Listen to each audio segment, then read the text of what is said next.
ஹாஜி முகமதுன்னு ஒருத்தன் லப்பகுடிகாரில் ஃப்ரெண்டு ஒருத்தர் இருந்தான். அந்த லப்பகுடிகாரில் போய் ரம்ஜானுக்கு போனேன். ஊர் பேர் வந்து லெப்பை குடி காடு. லப்பை தான் நான் அதைத்தான் அப்படி சொல்கிறேன்.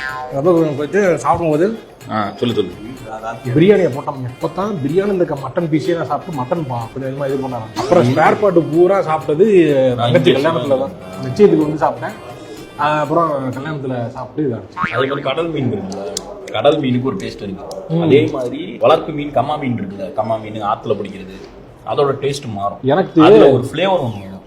அந்த கடல் ஆத்து மீன்ல அந்த ஃபிளேவர் பிடிச்சிச்சுன்னா மட்டும்தான் சாப்பிட முடியும். எனக்கெல்லாம் பிடிக்காது. எனக்கு அந்த கம்மா மீன்ல பிடிச்சது வந்து ஐர மீன் மட்டும்தான், வேற எதுவுமே சாப்பிடுறது கிடையாது. நிறைய பேர் எங்க ஊர் சைட்லாம் வந்து விரால்னு ஒரு மீன் இருந்தா அந்த விரால் மீன் மேல வந்து அவ்வளோ பிரியமா இருப்பாங்க, அவ்வளோ பிடிக்கும். அந்த விரால் மீன்லாம் அவ்வளோ டேஸ்ட்.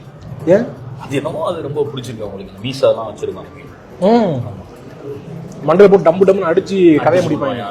விரா மீன்